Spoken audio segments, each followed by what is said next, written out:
Ya, Assalamualaikum warahmatullahi wabarakatuh.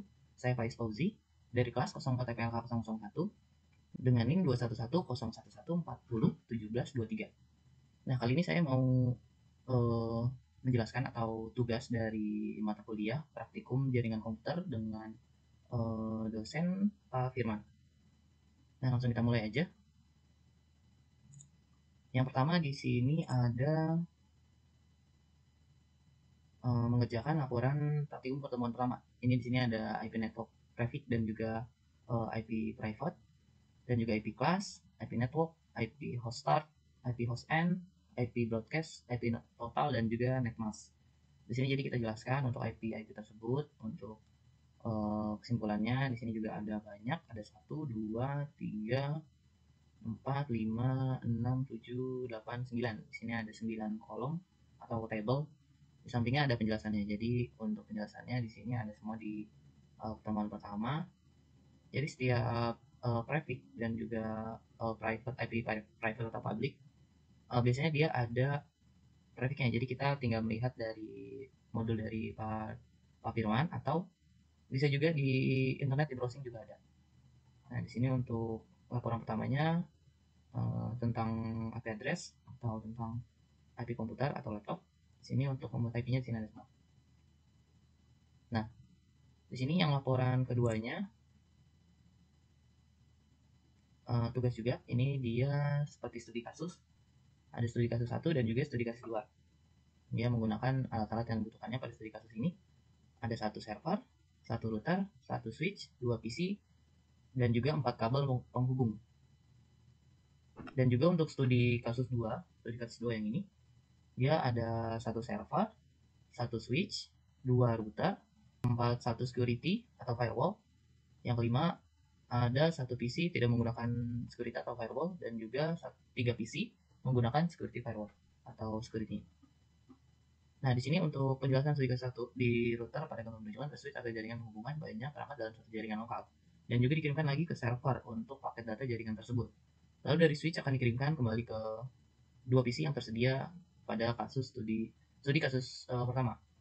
Dan untuk penjelasan yang studi kasus kedua, di sini dia dalam jaringan ini data akan dikirimkan dari server ke switch, lalu ke router 1 dan 2, kemudian ke security appliance, dan akhirnya ke PC. Setiap perangkat jaringan berfungsi untuk mengirimkan dan menerima data ke masing-masing komputer. Di sini untuk studi kasus 2-nya kan ada 1 PC tidak menggunakan security dan 3 PC lainnya menggunakan security firewall atau appliance. Nah, untuk laporan kedua itu aja. Jadi ini dia tertulis juga. Dan kita lanjut aja ke laporan ketiga. Laporan ketiga di sini itu kita membuat simulasi jaringan sederhana. Jadi membuat topologi atau skema jaringan.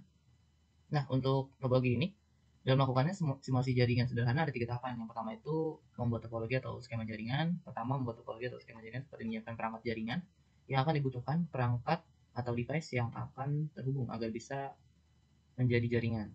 Nah, seperti ini untuk prakteknya. Nanti kita lihat di Cisco pakai tracer ya. Dan untuk kedua, dia ada konfigurasi setiap perangkat jaringan.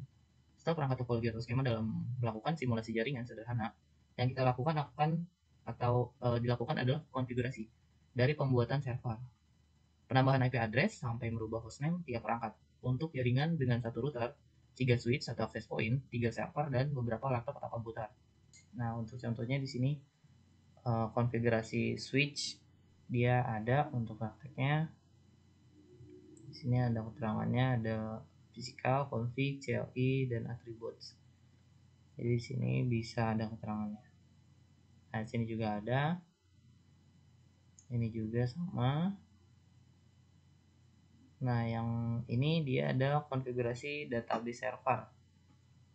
Database server dia masuknya ke config, dia masuk ke database server. Default gateway juga ada, DNS server. Lalu sisanya tidak usah diisikan, nggak apa-apa. Jadi dia langsung ke yang ini aja, yang di atas aja untuk si statis yang IP configuration. Nah, sini ada konfigurasi file server juga dan bersama modelnya. Ini untuk desktopnya, dan ini ada konfigurasi router pertama. Nah, di sini untuk routernya itu pakai Gigabyte Ethernet. Ya, untuk IP addressnya masukkan sama seperti yang tadi. IP for addressnya 103.172 dengan yang lainnya. Nah, ini konfigurasi untuk proses router yang pertama. Di sini juga konfigurasi web app servernya. Di sini juga sama untuk atur konfigurasi web app server.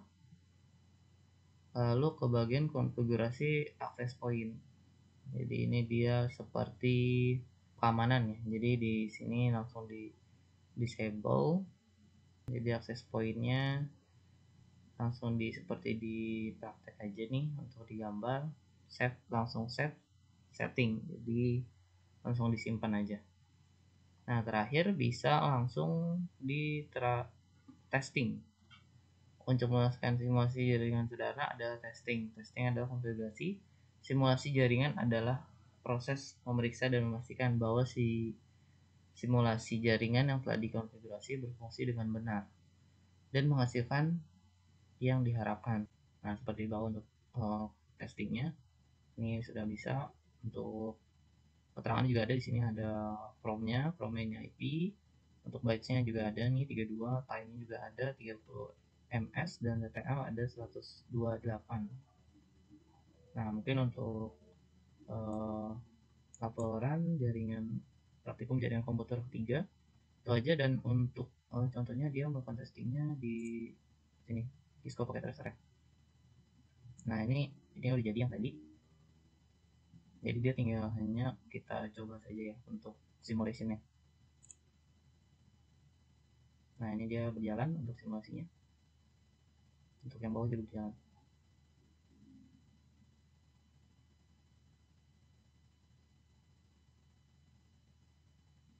Ya, sudah berhasil ya. Ini sudah terulang, berarti akan terus berulang. Oke. Kita lanjut aja nih ke laporan ke praktikum jaringan keempat atau modul keempat. Ini ada instalasi Linux Ubuntu versi 22.04 pada VirtualBox. Nah, jadi untuk instalasi ini pastikan teman-teman semua untuk mengunduh aplikasi dari si VirtualBox sendiri. Nah, di sini ada beberapa langkahnya atau tahapan. Yang pertama itu ada unduh VirtualBox di situs resmi Oracle VirtualBox. Pilih versi yang sesuai dengan operasi sistemnya. Yang kedua, unduh juga file ISO-nya atau file dari si Linux-nya sendiri, Linux si Ubuntu-nya, dari situs web resmi Ubuntu juga. Nah, untuk versinya pilih yang diinginkan. Seperti contoh yang Ubuntu 22.04 LTS. Nah, jika kedua bagian ini udah ada untuk si VirtualBox dan juga file ISO dari Ubuntu atau Linux Ubuntu-nya, ini langsung buka aja atau install aja ke bagian VirtualBox-nya. Nah, klik tombol New untuk membuat mesin virtual baru. Jadi kita di sini membuat virtual machine. Nah, yang keempat, berikan nama untuk mesin virtualnya atau jenis sistem operasi yang diinstal, seperti contohnya Ubuntu. Yang kelima, pilih ukuran RAM untuk mesin virtual. Ubuntu membutuhkan setidaknya 2 GB RAM. Jadi untuk laptop atau komputer bisa minimal dengan mungkin 4 GB untuk penggunaannya. Jadi bisa dibagi dua antara Windows dan juga Linux-nya, mesin VirtualBox-nya. Nah, setelah itu kalau udah bisa nih membutuhkan 2 GB, cek dulu di komputer atau laptopnya. Bisa langsung opsi create new virtual hard disk now dan klik tombol create. Jadi langsung buat aja untuk si Linux Ubuntu-nya di VirtualBox-nya. Nah, setelah itu VirtualBox yang diinginkan diklik tombol next. Jadi tinggal next saja. Pilih opsinya yang dynamical allocate dan klik tombol next lagi. Atur ukuran hard disk virtual dan klik tombol create. Klik tombol buat. Sekarang klik kanan pada mesin virtual yang baru saja dibuat dan pilih setting atau pengaturan. pilih opsi stroke atau penyimpanan, dan klik pada ikon CD atau DVD. Nah, pilih opsi choice virtual optical disk file, dan cari file ISO Ubuntu yang telah diunduh. Jadi yang pertama ini, file ISO yang telah diunduh. Jadi tinggal cari aja filenya, nanti langsung dimasukin, contohnya seperti di gambar nih. Jadi ini untuk contoh VirtualBox-nya, mencari file dari Linux Ubuntu-nya. Di sini udah ada, kita zoom aja. Nah, di sini Ubuntu 22.04 sesuai versi yang kita inginkan tadi ya, yang saya download. Nah, setelah itu tinggal ke selanjutnya aja, atur network. Di sini untuk enable network adapternya dicek saja, dan juga untuk brick attachment to-nya, brick adapter name-nya sesuaiin aja sama laptop atau komputer masing-masing. Ada yang Qualcomm Atheros, atau mungkin yang lainnya masih ada juga yang selain yang dari sini. Jadi sesuai kebutuhan aja mau pakainya yang mana name-nya. Untuk adapternya Intel Pro MTD Scope. Jadi ini juga sama, disesuaikan aja sama masing-masing punya kalian dari laptop atau komputer ya. Setelah itu untuk kabel konektornya dicek saja. Nah, setelah instalasi udah selesai, setelah ini untuk pengaturan yang ini, setelah itu langsung instalasi aja. Langsung instalasi, langkah-langkahnya tinggal virtual machine yang dibuat, klik panah pada start tuh yang ini, start yang warna hijau. Jadi tinggal install si Ubuntu-nya. Jadi yang tadi dia untuk memasukkan file Linux Ubuntu ke VirtualBox. Ini langsung di run aja nih. Klik panah pada start normal. Muncul tampilan run-nya, klik icon chat pojok kanan atas, menutup notifikasi yang ada pada tampilan. Tunggu proses berjalan. Setelah itu klik enter pada try or install Ubuntu server. Tunggu hingga proses selesai. Setelah selesai pemilihan bahasa, bahasa sesuai aja dengan kebutuhan kalian. Mau bahasa apa? Inggris atau enggak Inggris sih biasanya. Kalau saya menggunakan Inggris, jadi langsung di down aja. Setelah itu ada pemilihan tipe base instalasi, tinggal di default aja sesuai dengan pilihan dari si Ubuntu-nya. Lalu down, tinggal next connection, network connection, langsung down lagi konfigurasi proxy, langsung down lagi konfigurasi Ubuntu Archive, mirror, dan juga down. Habis itu checking, grid stroke, dan selanjutnya sampai dengan installing system. Nah, selesai installing system, dia akan rebooting atau merestart tanpa close dari merestart sendiri. Jadi masih di dalam VirtualBox sendiri. Nah, untuk setelah selesai, start kembali VM-nya atau virtual mesinnya yang tadi panah. Klik device pada pojok kiri atas, optical device, checking ISO Ubuntu, matikan start kembali, pilih Ubuntu, proses booting OS yang diinstal, login. Nah, untuk login ini tinggal masuk aja. Nah, setelah udah proses semua, dijalani tahap-tahapnya atau langkah-langkahnya, lalu ke proses testing. Berikut ini dia untuk testingnya. Ada yang pertama, buka dulu VirtualBox-nya atau virtual machine, dan jalankan mesin virtualnya dari Ubuntu. Yang kedua, pastikan Ubuntu dijalankan di dalam mesin virtual yang telah terpasang perangkat lunak dan aplikasi yang ingin diuji. Lakukan pengujian dengan cara mengakses aplikasi atau fitur yang diuji. Catat hasil pengujian dan bandingkan dengan harapan atau standar kualitas yang ditetapkan. Jika ada masalah atau kesalahan yang ditemukan selama pengujian, catat detailnya dan coba untuk memperbaikinya. Jangan lupa untuk melakukan backup dan membuat snapshot dari mesin virtual Ubuntu sebelum dan setelah pengujian untuk memudahkan pengembalian kondisi awal jika terjadi masalah atau kesalahan. Dengan melakukan pengujian pada Ubuntu di dalam VirtualBox dapat memastikan bahwa aplikasi atau fitur yang ingin diimplementasikan di sistem berfungsi dengan baik sebelum diimplementasikan di sistem operasi utama atau lingkungan produksi. Nah, mungkin itu aja dari materi atau laporan keempat dari ketim jaring komputer. Untuk mesin virtualnya kita coba lihat. Nah, ini untuk mesin virtualnya. Jadi di sini tinggal start aja dengan start normal. Dia akan konfigurasi sendiri.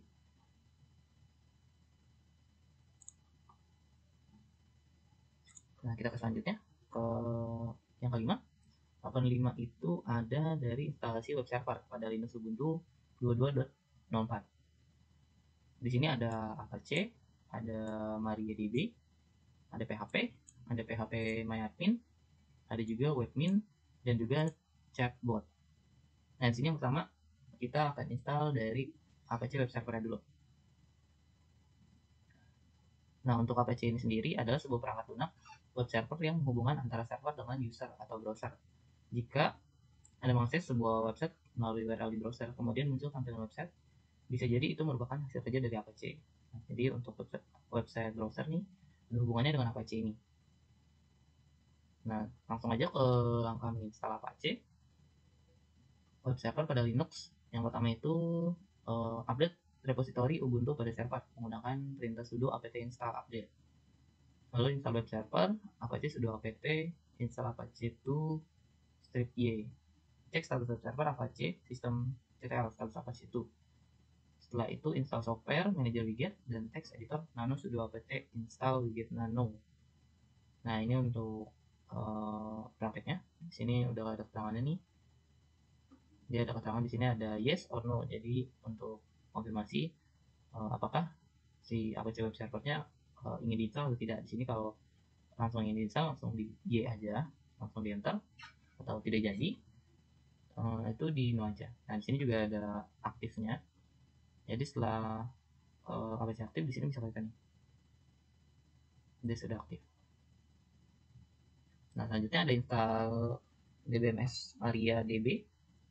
Nah, untuk si MariaDB ini adalah sebuah sistem manajemen database yang merupakan hasil pengembangan dari database sebelumnya, yaitu MySQL. MariaDB itu Relation Database Management System (DBMS) open source yang merupakan pengganti drop-in yang kompatibel. Kelebihan dimiliki MariaDB mampu digunakan untuk data skala besar. Langkah menginstal DBMS MariaDB, install repository. Yang pertama kita tuliskan di Linux Ubuntu-nya sudo apt install software properties common dan kasih kodenya di belakang strip y. Dan juga ada sudo curl LSS dan lainnya nih, ada HTTPS juga, download Maria repo, setup sudo bash Maria repo setup. Nah, untuk sudo apt update-nya langsung dimasukin aja setelah menuliskan yang kedua ini, yang sudo curl. Nah, yang kedua tinggal install MariaDB-nya. Yang pertama tadi repositorinya dulu. Yang kedua langsung install MariaDB-nya. Habis itu dia masukin aja untuk code-nya. Sudo apt install MariaDB server Maria client. Nah, di sini udah ada contohnya nih untuk setting password. Jadi kalau lupa password bisa di tab aja nih seperti ini. Jadi tinggal enter aja passwordnya. Nah, yang ketiga ini ada install PHP package. Untuk PHP package-nya dia pertama, untuk PHP ini adalah bahasa pemrograman yang umum dipakai dalam pembuatan dan pengembangan suatu web. Nah, untuk sebetulnya dilansir dari PHPNet, PHP merupakan singkatan dari PHP Hypertext Processor. PHP adalah bahasa pemrograman yang banyak digunakan secara luas dan secara khusus sesuai dengan pengembangan web. Install PHP package ini digunakan jika nanti akan menginstal WordPress dan Moodle. Nah, untuk WordPress ini nanti ada untuk prosesnya, nanti kita ada lagi. Yang pertama sini masuk ke install PHP package-nya. Untuk code-nya tinggal dimasukin aja sudo apt update dulu, seperti yang tadi sama. Jadi untuk si Linux Ubuntu ini sering banget dimasukin sudo apt update. Jadi untuk si Linux-nya dia akan update terus. Untuk code-nya dia langsung aja gitu. Nah, yang kedua ini ada sudo apt install php libra apache. Dan selanjutnya ini untuk code-nya, untuk menginstal package-nya. Nah, setelah sudah, yang kedua buat file info php di folder. Di sini code-nya bisa langsung aja menggunakan sudo nano var garing atau baris miring atau slash www lagi html info.php, kemudian copy pastekan pada terminal PHP code di bawah ini. Nah, dia langsung seperti ini, tinggal dimasukkan, nanti ada code-nya. Ini PHP, tanda tanya PHP, habis itu garing atau slash menampilkan seluruh informasi PHP info. Yang kedua juga ada menempel modul. Nah, kemudian untuk save-nya tinggal di Ctrl X, Ctrl plus X, lalu ada save, dan langsung ketikkan huruf Y saja, habis itu enter. Nah, lakukan tes pada browser HTTP. Jadi tinggal di info aja nih HP-nya. Nah, seperti HP nanti kita contohkan. Nah ini juga sama, ini untuk info yang tadi, yang ini menampilkan seluruh informasi menggunakan nano masuk ke sini. Dan yang ini ada install phpMyAdmin. Nah, untuk phpMyAdmin ini merupakan sebuah aplikasi berbasis web yang berfungsi untuk mengelola database MySQL atau bisa disebut juga sebagai tool database. Nah, untuk phpMyAdmin ini proses installnya bersama seperti tadi. Kita masukkan code-nya pertama sudo apt update, habis itu langsung ke sudo apt install php string, php zip, lalu sampai dengan curl, dan terakhir phpMyAdmin-nya.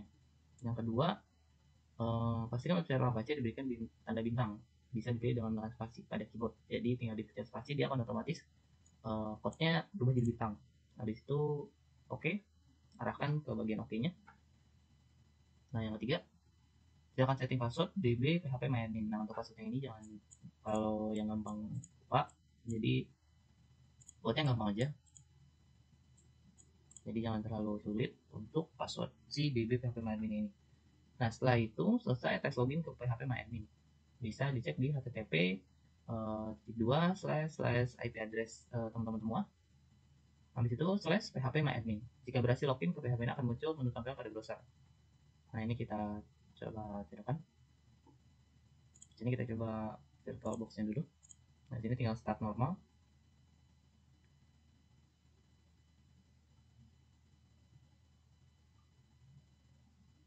Kita tunggu.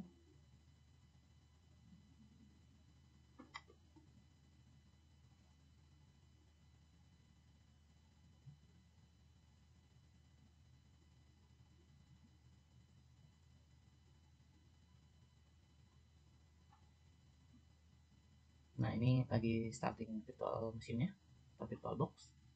Sini ada pilihan, ada Ubuntu dan juga advent option for Ubuntu. Di sini ada dua, kita pilih yang Ubuntu aja.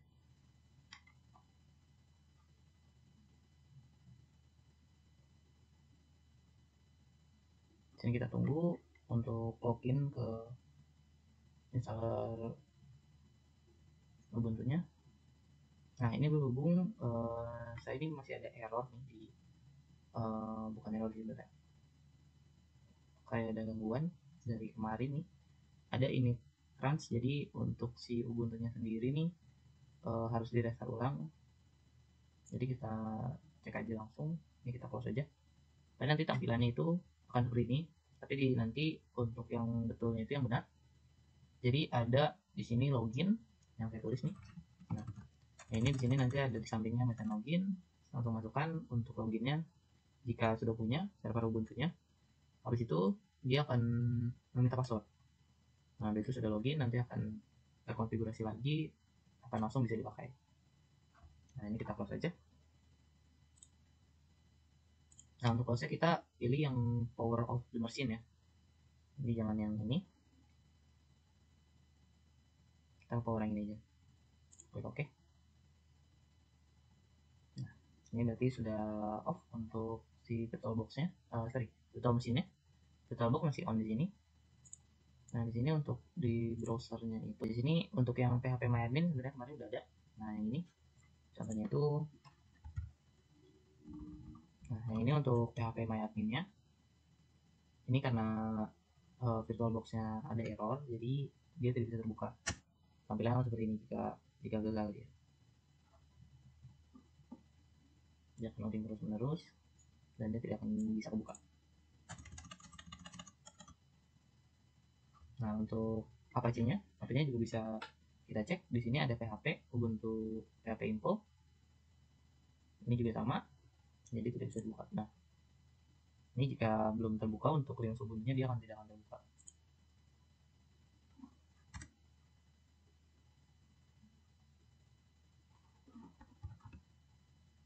Nah contoh lain, nah ya mungkin ini sudah untuk di laporan ke apa tadi, laporan ke-5. Nah kita langsung next aja nih ke laporan ke-6.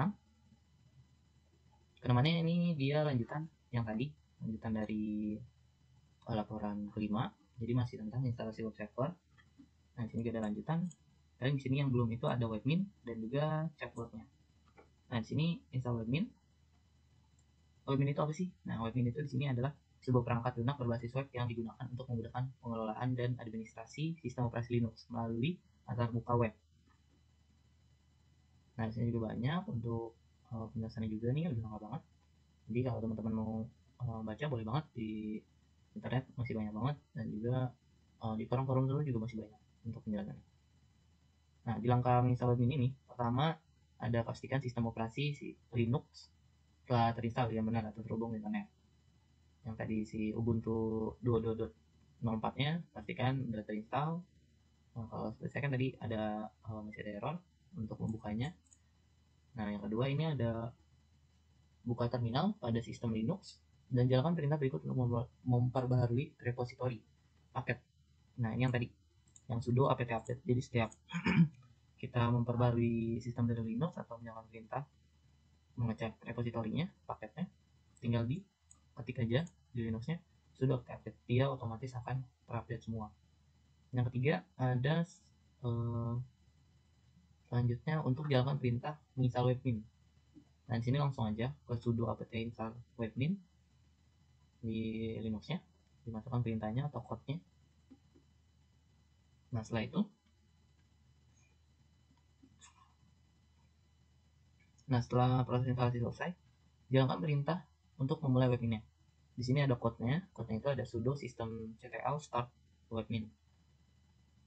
Nah, setelah webmin dijalankan, kalian nih bisa buka langsung ke browser, masukin IP address-nya dengan port 10.000. Jadi contohnya https alamat IP address teman-teman semua ya 192 atau 198 macam-macam. Jadi masing-masing IP address itu titik 2 10.000. Jadi tinggal dikurung aja. Nah, dia untuk penulisannya dia di baris alamat URL di kayak ini di atasnya. Nah, di atasnya nih kalau kita tulis ini IP address kita, habis itu titik 2 10.000. Nah, pastikan untuk menggunakan protokol HTTPS untuk keamanan yang lebih baik. Tapi bisa juga kita tidak menggunakan S, jadi HTTP aja. Jadi untuk security atau firewall yang ada di Chrome, Mozilla Firefox ataupun Google Chrome itu bisa dimatikan dulu. Jadi dia untuk firewallnya dimatikan bisa langsung masuk ke websitenya. Akan ke web server si web ini. Nah, akan diminta masuk administrasi Linux, masukkan username dan password yang sah untuk akun administrator. Setelah login akan diarahkan ke antarmuka webmin. Dari sini dapat mulai mengonfigurasi berbagai aspek dari sistem operasi Linux. Nah, di sini ada untuk prakteknya yang kemarin bukan nih. Di sini banyak nih untuk prosesnya dari si webmin. Nah, nanti juga kita akan lihat di webnya.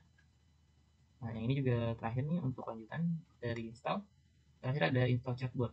Nah, untuk chatbot ini apa sih? Nah, chatbot adalah alat sertifikasi SSL atau TLS gratis dan open source yang memudahkan pengguna untuk memperoleh dan mengelola sertifikat SSL atau TLS untuk sistem web mereka. Chatbot dapat diinstal pada sistem operasi Linux dan dapat dijalankan dari baris perintah. Nah, untuk si chatbotnya sendiri ini ada langkah-langkahnya sama seperti yang ini, yang si webmin. Di sini yang pertama buka terminal pada operasi Linux seperti biasa. Kita buka VirtualBox, kita nyalakan virtual mesinnya, kita login. Nah, setelah itu jalankan repository lagi, repository paket lagi dengan code seperti biasa sudo apt update. Yang ketiga, setelah repository diperbarui, jangan perintah berikut untuk menginstal chatbotnya. Sama kayak tadi yang install webmin, jadi langsung aja sudo apt install chatbot. Nah, setelah proses instalasi selesai, memeriksa apakah chatbot terinstall dengan benar, menjalankan perintah sudo chatbot version. Nah, sini ada untuk progresnya. Nah, sini ada bacaannya untuk update atau enggak akan chatbot. Nah, untuk kelima, bisa cek juga nih untuk sertifikat SSL atau TLS untuk situs webnya, jangan perintahnya di bawah ini yang chatbot chat.d webroot /for/www/html stripdexample.com. Nah, ini contoh aja. Sertifikat belajar pasang dapat melalui kompilasi server web yang menggunakan sertifikasi SSL. Mengatur server untuk memperbarui sertifikat secara otomatis pada saat tertentu saat sertifikat tetap terbarui. Nah, ini ada additional software. Nah, untuk additional software ini apa sih? Nah, untuk additional software ini penting banget Jadi untuk membantu meningkatkan fungsionalitas dan kinerja sistem serta menjaga keamanan dan stabilitas operasi server. Jadi kita akan masukkan code-nya aja di sudo apt install graphics aspel boscript kelamak and map. Nah, ini tinggal dimasukkan aja untuk code-nya. Nanti muncul seperti di gambar nih, seperti ini. Jadi untuk jika berhasil dia akan working, bawahnya nih dia sedang proses. Setelah working selesai, baru bisa gunakan untuk additional software-nya. Nah, ada juga dari firewall atau keamanan jaringan. Sekarang tadi kan dia menjaga kinerja sistem dan juga menjaga keamanan juga, tapi enggak aman untuk si firewall sendiri. Nah, firewall ini sebuah sistem keamanan jaringan yang digunakan untuk melindungi jaringan dari serangan dan ancaman jaringan yang tidak diinginkan. Nah, untuk setting firewall juga nih ada nih untuk settingnya. Pastikan bahwa firewall yang sudah terinstall pada sistem Ubuntu dengan mengetikkan perintah sudo ufw status. Jadi kita cek dulu untuk statusnya dari si firewall sendiri. Nah, yang kedua ada jika belum terinstall si firewallnya, dapat menginstal dulu dengan mengetik atau menuliskan code dari yang ini. Dia ada sudo apt get install ufw. Yang ketiga, setelah itu aktifkan firewall dengan perintah sudo ufw enable atau aktifkan. Atur aturan firewall sesuai kebutuhan mengulang perintah ufw. Jadi untuk ufw ini dia khusus untuk si firewall sendiri. Nah, untuk memudahkan trafik HTTP port 80, ketikkan perintah sudo ufw allow 80/tcp. Nah, setelah itu selesai memisahkan daftar aturan, ketikkan juga sudo ufw status. Dan yang terakhir, memberikan untuk menonaktifkan firewall, tinggal ketikkan lagi code sudo ufw disable. Jadi tidak aktif atau dinonaktifkan seperti ini sama. Nah, seperti ini untuk contoh prakteknya. Sini ada nih aktif. Nah, sini statusnya. Nah, di sini ada aktif. Di bawahnya juga ada kesimpulannya nih. Jadi dalam install web server pada Linux Ubuntu terdapat beberapa langkah yang harus diikuti agar web server dapat berjalan dengan baik. Langkah pertama adalah melakukan instalasi sistem operasi sistem Ubuntu dan melakukan update sistem agar semua paket software terbaru dapat diinstal. Setelah itu, langkah selanjutnya adalah menginstal web server seperti Apache, kemudian menginstal PHP dan MySQL agar dapat menjalankan aplikasi web yang kompleks. Setelah install web server selesai, langkah berikutnya adalah mengkonfigurasi web server setelah menentukan directory, root, menambahkan virtual host, dan mengatur izin akses file. Setelah itu, dilanjutkan dengan instalasi SSL dan konfigurasi firewall untuk meningkatkan keamanan web server. Selain itu, ada beberapa software tambahan dapat diinstal untuk memperkuat keamanan dari peningkatan kinerja web server additional software tadi. Dengan mengikuti langkah di atas, instalasi web server pada Linux Ubuntu 22.04 dapat dilakukan dengan baik, namun tidak diperlukan pemahaman yang baik mengenai konfigurasi web server dan keamanan jaringan untuk memastikan web server berjalan dengan baik dan terhindar dari ancaman keamanan jaringan. Nah, jadi seperti itu aja untuk laporan ke-6-nya. Nah, kita lanjut aja nih. Nah, ya tadi juga untuk webmin ya. Di sini kalau webmin di browsernya kita ada juga, saya udah buat contoh yang webmin. Nah, untuk logonya di seperti ini. Nah, ini seperti sama tadi, jika belum terbuka untuk virtual machine dia tidak akan terbuka. Untuk HTTP-nya di sini ada slash 192.168. Ini IP address laptop saya, dan ini tik 2 10.000 untuk portnya. Sini bisa dia karena belum terbuka. Nah, ini itu aja nih dari yang ke-6. Nah, kita lanjut ke 7. Yang ke-7 baru aja nih. Untuk yang ke-7 itu ada instalasi WordPress pada Ubuntu 22.04. Nah, si WordPress ini apa sih nih? Nah, si WordPress adalah sistem manajemen konsep atau manajemen konten atau CMS, konten manajemen sistem gratis dan open source yang digunakan untuk membangun sistem web atau blog. WordPress adalah platform yang sangat populer di seluruh dunia dan digunakan oleh jutaan orang membuat situs web mereka. Nah, untuk si WordPress ini memang terkenal banget untuk membangun si situs web dan juga blog. Jadi bagus banget untuk teman-teman yang mau mulai membuat blog ataupun situs. Ini bisa banget si WordPress jadi pilihan. Ini cocok banget untuk teman-teman semua yang suka buat web-web, yang suka edit-edit. Ini bagus banget si WordPress. Dan sini ada kelebihan dari si WordPress sendiri. Yang pertama ada mudah digunakan. WordPress memiliki antarmuka pengguna yang sangat intensif dan mudah digunakan bahkan bagi orang yang tidak memiliki pengalaman teknis. Jadi ini mudah digunakan yang pertama. Yang kedua dia ada gratis atau free. WordPress open source dan gratis digunakan. Yang ketiga ada fleksibel. Fleksibel, WordPress dapat digunakan untuk membuat berbagai jenis situs web termasuk blog, situs web bisnis, situs web e-commerce dan juga sebagainya. Dia masih banyak lagi. Dan yang selanjutnya ada responsif. WordPress mendukung tampilan responsif yang memungkinkan situs web dapat dikunjungi melalui perangkat seluler dan tablet. Jadi mudah dikunjungi melalui nggak hanya komputer atau laptop, bisa melewati telepon seluler ataupun dari tablet atau tab. Jadi bagus banget. Selanjutnya ada SEO friendly. WordPress memiliki banyak fitur SEO integrasi yang membantu meningkatkan peringkat situs web di mesin pencari. Jadi untuk mesin pencari misalkan Google gitu, dia akan meningkatkan sistem si pencarian si WordPress sendiri. Jadi mudah banget untuk si WordPress ini. Selanjutnya ada sangat mudah untuk dikelola. Betul. Jadi untuk WordPress memiliki sistem manajemen konten yang fleksibel yang memungkinkan pengguna untuk mudah membuat, mengedit, dan mengolah konten mereka. Pilihan plugin dan tema yang banyak. WordPress memiliki ribuan plugin tema yang tersedia untuk digunakan dan memungkinkan pengguna untuk menyesuaikan tampilan dan fungsi situs mereka. Jadi bagus banget nih untuk pilihan tema ataupun plugin. Jadi bisa sesuaikan dengan teman-teman semua yang maunya seperti apa, maunya warna apa, bisa disetting sendiri oleh teman-teman semua. Selanjutnya ada otomatisasi. Dia ada WordPress melakukan otomatisasi untuk beberapa tugas seperti update, backup, dan juga lain-lain, masih banyak yang lain.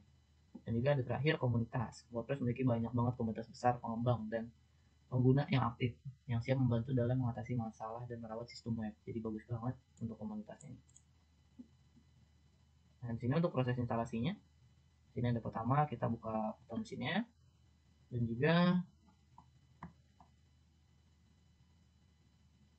nah di sini kita masukin portnya seperti biasa di putih yang udah dikasih oleh Pak Firman. Nah di bawahnya juga untuk konfigurasinya nih ada security sistemnya. Di sini juga ada opsinya juga nih.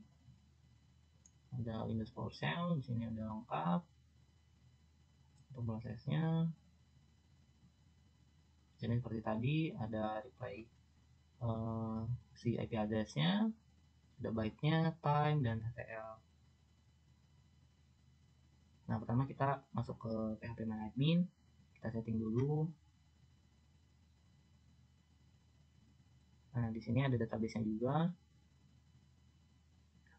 Di sini ada banyak nih. Nah, di sini ada WordPress nih. Nah, di sini ada WordPress, udah ada. Kita proses saja langsung. Nah, di sini using having access to WordPress. Jadi, untuk WordPress-nya ini bisa langsung. Jika sudah ada PHP MyAdmin, jadi tinggal mudah aja. Tinggal masuk aja ke PHP MyAdmin, lalu tinggal mengaktifkan untuk si WordPress-nya sendiri. Nah, ini tinggal login, username, hostname, password, general password. Nah, di sini juga ada untuk user account-nya, mau settingnya seperti apa, bebas supaya teman-teman semua. Nah, jadi tinggal login lagi WordPress, passwordnya apa yang tadi kita buat. Sini juga ada untuk database-nya.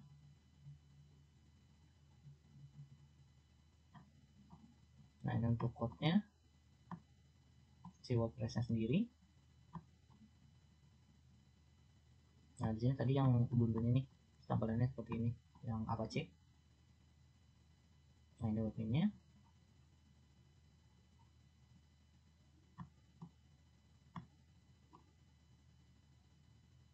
Nah, ini kita udah bisa nih buka WordPress-nya. Kita pilih bahasa yang diinginkan, ada bahasa Indonesia, bahasa Inggris, Italia, dan masih banyak yang lainnya nih. Bisa kalian lihat. Kita pilih bahasa Indonesia. Nah, di sini buat untuk si WordPress-nya sendiri. Nah, sama tentang sebelum mulai Anda harus mengetahui hal berikut tentang basis data, pengguna basis data, standar database. Jadi masih banyak yang lainnya. Nah, ini hostnya host lokal ya, jadi dia bukan global. Nah, ini untuk nama basis datanya, nama kita. Nah, ini situs judulnya apa, apa nama pengguna, ada sambilnya juga, ada emailnya. Nah, di sini tinggal login, masuk. Nah, di sini ada selamat datang di WordPress. Nah, untuk install WordPress sudah berhasil dilakukan. Kayak sudah ada muncul tampilan seperti ini. Nah, di sini ada WordPress untuk jadi blog atau situs web. Ini udah bagus banget, jadi tinggal di edit aja sesuai teman-teman mau gimana. Nah, di sini udah ada contohnya nih. Kalau dunia, selamat datang di WordPress. Ini adalah post pertama Anda, santing dan hapus kemudian mulai menulis. Nah, di sini tinggal teman-teman semua kalau mau nulis misalkan novel atau tentang pembelajaran, jadi boleh banget sih. Nah, mungkin udah untuk si WordPress-nya sendiri dari pertemuan 1 sampai dengan pertemuan 7. Jadi sekian dari saya. Wassalamualaikum warahmatullahi wabarakatuh.